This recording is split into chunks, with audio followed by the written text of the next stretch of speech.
১, ২, ৩ করে বইমেলার বয়স আজকে ৫ দিন এবং পঞ্চম দিনের বইমেলা থেকে আপনাদের সবাইকে স্বাগত জানাচ্ছি। আমি নীল মাহবুব এবং আপনারা দেখছেন ইনস্টার ফ্রিজ বর্ণমালার বইমেলা এবং আমার সাথে আছে জিনিয়া কবির সূচনা। আমি তো ভাবছি তুমি ভুলেই গেছো যে আমি তোমার সাথে আছি। আমিও ভাবছিলাম যে এটাই আপনি ভাববেন। এইজন্য আমি অবাক বিস্ময়ে তোমার দিকে তাকিয়েছিলাম যে আমাকে ভুলেই গেলে নাকি। আচ্ছা, তবে বইমেলার আমরা শুরুতেই বইমেলার রঙিন গল্পটা আসলে বলতে চাই যে পঞ্চম দিন আসলে বইমেলা কতটা রঙিন হয়ে উঠেছে। বইমেলা এবার শুরু থেকেই রঙিন। প্রতিদিন আমরা যে কথাটি বলছি যে প্যাভিলিয়ন স্টলগুলো এত নান্দনিকতার সাথে সেজে উঠেছে এবং খুবই রঙিন নতুন সব বই। আর পাঠকের পদচারণার কথা যদি বলো, পাঠক দর্শনার্থীদের, সেটা কিন্তু প্রথম দিন থেকে এবার বেশ জমজমাট দিন এবং একটা ছুটির দিন ছিল। দিনেই বইমেলা শুরু হয়েছে। আ সরস্বতী ছিল সবকিছু। বইমেলা প্রথম সপ্তাহেই এবার বেশ জমজমাট। এবং আরেকটি কথা যেটি আমরা এর আগেও বলেছি সেটি হচ্ছে যে এবার কিন্তু স্টল এবং প্যাভিলিয়নগুলো দারুণ সাজে সেজে দারুণ, উঠেছে, দারুণ। যেটি আমরা গেল কয়েক বছরেও কিন্তু আসলে দেখি নাই। এবং আমরা প্রতিনিয়তই তো চেষ্টা করি একজন লেখকের সাথে কথা বলতে। আজকেও আমাদের সাথে একজন লেখক আছেন এবং এই যে প্রাণের প্রাঙ্গণে আমরা দাঁড়িয়ে আছি, সেই প্রাণের প্রাঙ্গণ কিন্তু একুশের চেতনায় ভীষণ রকম ভরপুর। তবে তার যে দুটি বই আছে সেই বইয়ের একটিতে চেতনা যুক্ত আছে, চেতনায় নজরুল, এবং আব্দুল লতিফ, এবং আরেকটি। আরেকটি হচ্ছে সবার হৃদয়ে রবীন্দ্রনাথের। তো এই দুটো বই নিয়ে আপনার কাছে একটু জানতে চাই যে এই যে বইমেলা প্রাঙ্গণ যেখানে বইপ্রেমীদের আসলে ভিড়, এই জায়গায় তো একুশের চেতনা আছেই, কিন্তু চেতনায় নজরুল এবং হৃদয়ে যদি রবীন্দ্রনাথ থাকে তাহলে এই বইমেলাটা আরো কতটা আলোকিত হয়ে উঠবে। আমার বিশ্বাস অবশ্যই আলোকিত হয়ে উঠবে। কারণ রবীন্দ্রনাথ আমাদের সবার প্রাণের মানুষ। তো ওনাকে আমরা শয়রে স্বপনে জাগরণে প্রতিটা মুহূর্তে ওনাকে আমরা কাছে পাই। তো সে প্রথম আমি বইটা শুরু করেছিলাম রবীন্দ্রনাথকে নিয়ে, রবীন্দ্রনাথের জীবনের অনেক ঘটনা নিয়ে। রবীন্দ্রনাথের জীবনে অনেক অনুরাগিনী এসেছেন, তাদের অন্তত ১০ জনের কথা এখানে আছে। তারপরে রবীন্দ্রনাথের কবিতা, গল্প এগুলো তো বলার অপেক্ষা রাখে না। কবিতা, গান এগুলো সম্পর্কে বলেছি অনেক কিছু। তো তবে আমি একটা আমার সমালোচকের কাছে একটা জিনিস শুনেছি, সেটা হচ্ছে বলছে যে দেখো রবীন্দ্রনাথ এবং রবীন্দ্রনাথের যে কবিতা এবং গান এর এর তো ব্যাপ্তি অনেক। অনেক। তো সেই ক্ষেত্রে তুমি যেটা লিখেছো বড় ছোট করে, আমি আমি তোমাকে বলছি যে তুমি এটা তোমার আমাদের মানে আমার আবদার, আমি অনুরোধ করছি না, আমি আবদার করছি যে তুমি ওটা নিয়ে তুমি আলাদা করে একটা বই লেখো। আরো বড় করে। হ্যাঁ, হয়তো আমি পারবো কি পারবো না জানি না, তবে আমি এই ধরনের একটা দেখেছি, তাতে আমি বুঝেছি যে সে আমার আসল সমালোচক, সমালোচক বলেই সেভাবে বলতে পেরেছে। আর নজরুলের সম্পর্কে তো বলার কিছু নেই, ওনার তো একটা বিদ্রোহী সত্তা আছে, ওনার একটা প্রেমিক সত্তা আছে। ওখানেও কিন্তু নজরুলের ক্ষেত্রেও কিন্তু আমরা অনেক ক্ষেত্রে বলেছি যে তার অনুরাগিনীদের সম্পর্কে অনেক কথাবার্তা আছে। আর নজরুলের গান, নজরুল নিজেই বলে গেছেন যে আমি সাহিত্যকে কি দিয়ে যেতে পারলাম আমি জানি না, কিন্তু গানে কিন্তু আমি অনেক কিছু দিয়ে গেলাম। এই কথাটা আমাদের সবাইকে মানতেই হবে। সাহিত্য সম্পর্কে নজরুলের অবশ্যই অনেক অবদান আছে, কিন্তু গানের ব্যাপ্তিটা অনেক বেশি। অনেক বেশি। কারণ উনি নানা রকমের সুর এখানে সংযোজন করেছেন, নানা রকম মানে একটা গানের সাথে একটা গানের অন্যরকম একটা আমেজ আসে। তো সেই হিসাবে নজরুলের বিভিন্ন নজরুলের সমালোচক ছিলেন, অনেক কঠোর সমালোচক, আবার ভক্ত সমালোচক। এবং আপনি বলছিলেন যে সেই কঠোর সমালোচনা আগে বিভিন্ন জায়গায় ছাপা হয়েছে এবং সেখান থেকেও বেশ কিছু সমালোচনা খুঁজে আপনি খুঁজে নিয়ে নিয়ে এসেছি ওখান এসছেন। থেকে। হ্যাঁ, এটি হ্যাঁ, একটি দারুণ হ্যাঁ। ব্যাপার। তো এই সমালোচনার মধ্যে দেখবেন ইভেন আমাদের এই যে উনি মুসলিম ছিলেন, তো মুসলিম সমাজের কিন্তু অনেকে ওনাকে এখন কঠোর সমালোচনা করেছে, খুব যা তা কথা বলেছে, সেগুলো কিন্তু আমি সবই তুলে দিয়েছি। আবার যারা প্রশংসা করেছেন তারাও কিন্তু মানে সাংঘাতিকভাবে ওনাকে প্রশংসা প্রশংসা করেছেন। করেছেন। হ্যাঁ, তো মানে ওনার প্রশংসাও করেছেন সাংঘাতিক, নিন্দাও করেছেন নিন্দাও কঠোরভাবে। সাংঘাতিক। আরো বলেছি আমি ওখানে রবীন্দ্রনাথের সাথে তার একটা বিশেষ সম্পর্ক ছিল, গুরু শিষ্যের সম্পর্ক। তারপরে জসীমউদ্দিনের সাথেও গুরু শিষ্যের সম্পর্ক কিন্তু অন্য দিক থেকে। মানে নজরুল সেখানে গুরু, জসীমউদ্দিন সেখানে এবং শিষ্য। সবগুলোই আসলে এই বইটা পড়লে জানতে পারবো আমরা। শেষ একটি প্রশ্ন আপনার কাছে করতে চাই। যে প্রশ্নটি আসলে আমি করি না, সূচনাই করে বইমেলা নিয়ে। বইমেলা নিয়ে, হ্যাঁ।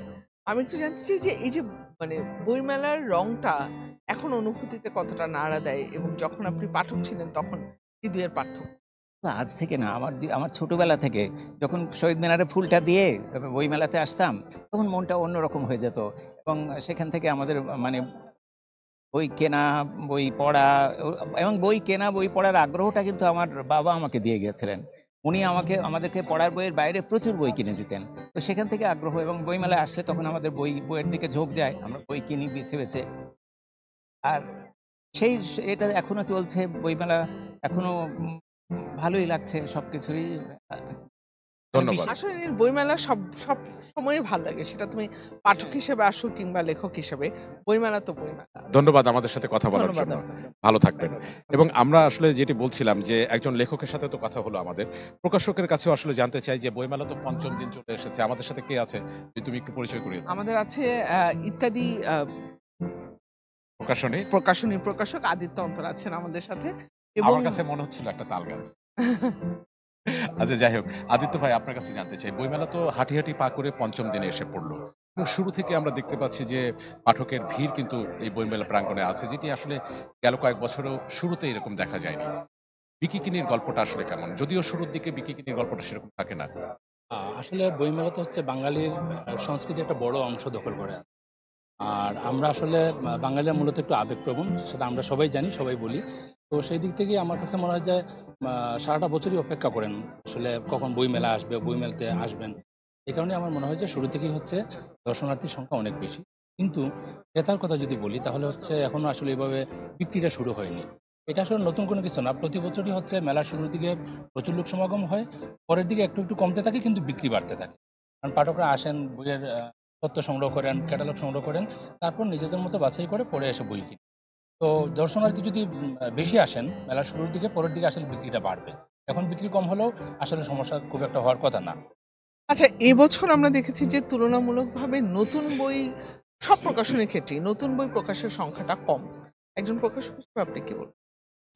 সবার কথা তো আমি বলতে পারবো না। আমি যদি হচ্ছে আমার প্রতিষ্ঠানের কথা বলি, ইত্যাদি গ্রন্থ প্রকাশ আসলে কম এবং বেশি চিন্তা করে বই করেন না। আমরা আসলে বছরের পুরোটা সময় ধরে বইয়ের পেছনে কাজ করে থাকি। আমাদের এই বছর হচ্ছে ১৭টি বিষয়ের উপরে ৫২টি বই আসবে। তো নতুন ৫২টি বই কিন্তু আসলে কম না। অনেক গুরুত্বপূর্ণ বইও আসছে আমাদের, বিজ্ঞান উপরে, গণিতের উপর, তারপরে প্রবন্ধ, গল্প, কবিতা তো উপন্যাস আছেই এগুলো। তো অন্যদের খবর আমি খুব একটা জানি না। কিন্তু আমিও যতটুকু খোঁজ নিয়ে জেনেছি কিংবা আমার বন্ধু-বান্ধব প্রকাশক যারা আছেন, অনেকেই মনে হয় কিছুটা কম করছেন আরকি।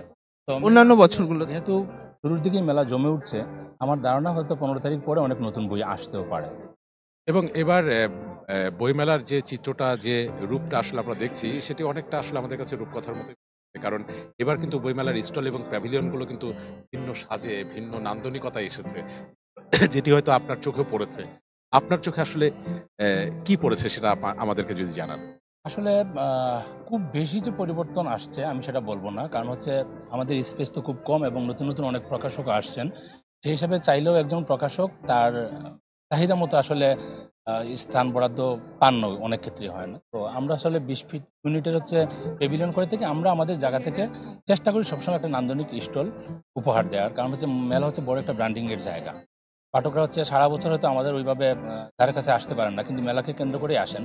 আর যেহেতু মেলাকে কেন্দ্র করে আসেন, আমরাও চাই যে হচ্ছে আমাদের বইগুলো বা আমাদের প্রতিষ্ঠানকে সুন্দর করে উপস্থাপন করার। সেই হিসাবে প্রত্যেক প্রকাশকই নিজের স্টল এবং প্যাভিলিয়ন যাই বলেন না কেন, সুন্দর করে গুছানো প্যাভিলিয়ন বা বই সবকিছু উপহার দিতে চেষ্টা করে থাকেন। তো সেদিক থেকে আসলে পরিসর যদি বড় না হয় তাহলে আসলে চাহিদা অনুযায়ী আমরা আসলে কাজ করতে পারি। এবার পরিসর বাড়েনি কিন্তু স্টল এবং প্যাভিলিয়নের সংখ্যা বেড়েছে। সেটা আমরা বাংলা একাডেমির কাছ থেকে আসলে শুনেছি। আরেকটি বিষয় একটু জানতে চাই, সেটা হচ্ছে যে এখন যারা লিখছেন, মানে তাদের ভিতরে কোন ধরনের লেখার আগ্রহটা বেশি? উপন্যাস বা ভালোবাসার গল্প, নাকি গবেষণামূলক, মানে লেখার জোয়ারটা বর্তমান প্রজন্মের যারা লেখক আছেন, কোন জোয়ারটা আপনি দেখতে পাচ্ছেন? গত কয়েক বছর থেকেই আমরা দেখছি হচ্ছে থ্রিলারের প্রতি মানুষের আকর্ষণ অনেক। এটা অনুবাদ হোক কিংবা মৌলিক হোক। তো আমরাও আসলে চেষ্টা করে আসছি থ্রিলারের উপরে বই করার। এবছর আমাদের কিছু বই আসছে, ৩ টা থ্রিলার আসছে। তো আমার কাছে মনে হচ্ছে যেহেতু এটার আগ্রহ বেশি, মানে পাঠকের আগ্রহ বেশি থ্রিলারের প্রতি, লেখকরাও চেষ্টা করছেন থ্রিলার লিখতে। কিন্তু চাইলে তো সবাই লিখতে পারেন না। গতানুগতিক হচ্ছে গল্প উপন্যাসই বেশি আসছে বইমেলাতে এবং কবিতার বই সবচেয়ে বেশি আসছে। যদিও কবিতার বইয়ের পাঠক কম। আমরা যে জায়গাটাতে সবচেয়ে বেশি মিস করে থাকি সেটা হচ্ছে প্রবন্ধের বইয়ের। আমরা ইত্যাদি গ্রন্থ প্রকাশ মননশীল শাখাতে কাজ করে আসছি একদম শুরু থেকেই। ২০০৩ থেকে আমরা প্রকাশনা শুরু করেছি। এ পর্যন্ত আমরা ইত্যাদির সুনাম বিশেষ করে ওই জায়গাটাতেই মননশীল শাখাতে আমরা কাজ করে আসছি বেশি। বর্তমান সময়ে যেটা হচ্ছে আমরা মননশীল শাখায় খুব একটা কাজ পাচ্ছি না। সিরিয়াসধর্মী কাজ আমরা পাচ্ছি না এবং না পাওয়ার হয়তো আরেকটা কারণও থাকতে পারে। এই ধারার বইয়ের পাঠকও কমে যাচ্ছেন। মননশীল শাখার বইয়ের পাঠকরা মূলত একটু বয়স্ক হন, তরুণরা আসলে ওইগুলো পড়তে চায় না। তো সেই হিসাবে আমার মনে হচ্ছে লেখকরাও আগ্রহ করে ওইভাবে লিখছেন না। কিন্তু আসলে ওই জায়গাটাতেই কাজ করা বেশি। গল্প উপন্যাস অনেকে চাইলেই লিখতে পারেন, একটা গবেষণাধর্মী প্রবন্ধ লেখা অনেক কঠিন ব্যাপার। এই জায়গাটাতে কাজ করা দরকার এবং আমি বলবো যে প্রত্যেক লেখককেই এই জায়গাটাতে একটু বেশি করে কাজ করলে আমাদের জন্য এবং আমাদের ভবিষ্যৎ প্রজন্মের জন্য ভালো হবে। ধন্যবাদ, দারুণ দারুণ দারুণ কিছু কথা বলেছেন। বলেছেন। ধন্যবাদ আমাদের সাথে থাকবার জন্য। অসংখ্য ধন্যবাদ, ভালো থাকবেন। এবং একেবারে আয়োজনের শেষ দিকে চলে এসেছি এবং আমরা যেটি বলছিলাম সেটি হচ্ছে যে এবার স্টল এবং প্যাভিলিয়নগুলো কিন্তু বেশ নান্দনিক সাজে সেজে উঠেছে। এই মুহূর্তে কিন্তু আমাদের সামনে ক্রিয়েটিভ ঢাকা পাবলিকেশনস আছে। আমরা যদি একটু বলি আফান ভাইকে, যে আফান ভাই যদি একটু এই স্টলটা আমরা দেখাতে চাই এবং এই এত স্টলের সামনে দারুণ করে লেখা দেখো, এবং বই- দেখো এই স্টলের সামনে সূচনা দারুণ কিছু কথা লেখা আছে, যেমন পড়তে ভালো না লাগলে জানবেন সঠিক বইটি পাননি। আবার এবং লেখা আছে ভালো বই কখনো শেষ হয় না। ভালো বই কখনো শেষ হয় না। আবার লেখা আছে যে শেষ পর্যন্ত আমরা সবাই গল্প হয়ে যাব।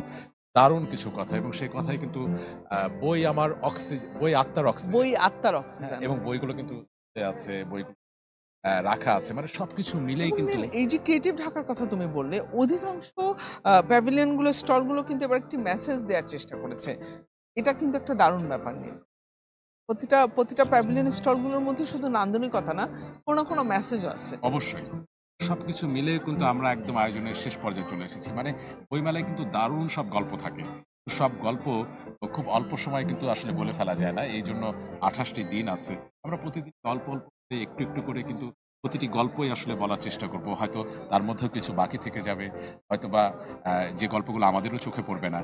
তবে আমরা থাকবো পুরো বইমেলা জুড়ে মিনিস্টার ফ্রিজ বর্ণমালার বইমেলার সাথে এবং শেষ করবে সূচনা। আমরা দুজন তো গল্পবাজ, আমাদের গল্প চলতেই থাকবে এবং আমরা আশা করবো আপনারা শুনবেন আমাদের গল্প। আজকের মতো বিদায় নিচ্ছি।